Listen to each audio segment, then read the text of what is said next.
Une délégation de l'Académie mondiale de taekwondo a été reçue par le président de la République.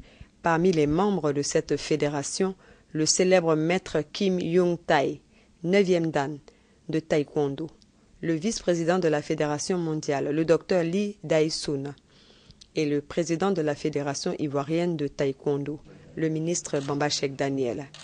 Les grands maîtres de taekwondo ont informé le président Alassane Ouattara que la Corée allait financer la construction d'un grand centre de taekwondo en Côte d'Ivoire. Moi, je suis très heureux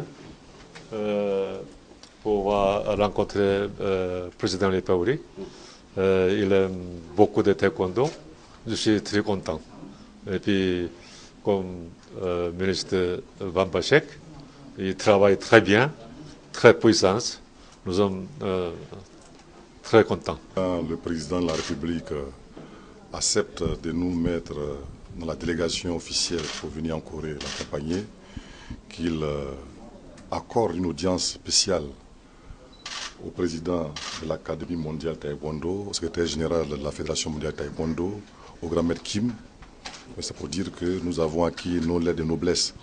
Et il est venu aussi avec le dossier de la construction du palais taekwondo d'un grand centre sportif et culturel coréen de 5 milliards 200 millions que la coopération coréenne entend offrir à la Côte d'Ivoire.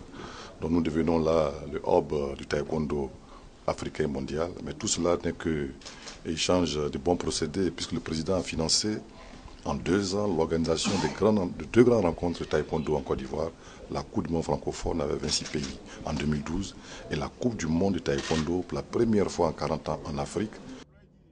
La Corée, 12e puissance économique mondiale, est aussi le pays du taekwondo, un art martial pratiqué dans 208 pays dans le monde. Le centre qui va être construit en Côte d'Ivoire sera certainement à l'image de Kikuwon, le temple du taekwondo à Séoul.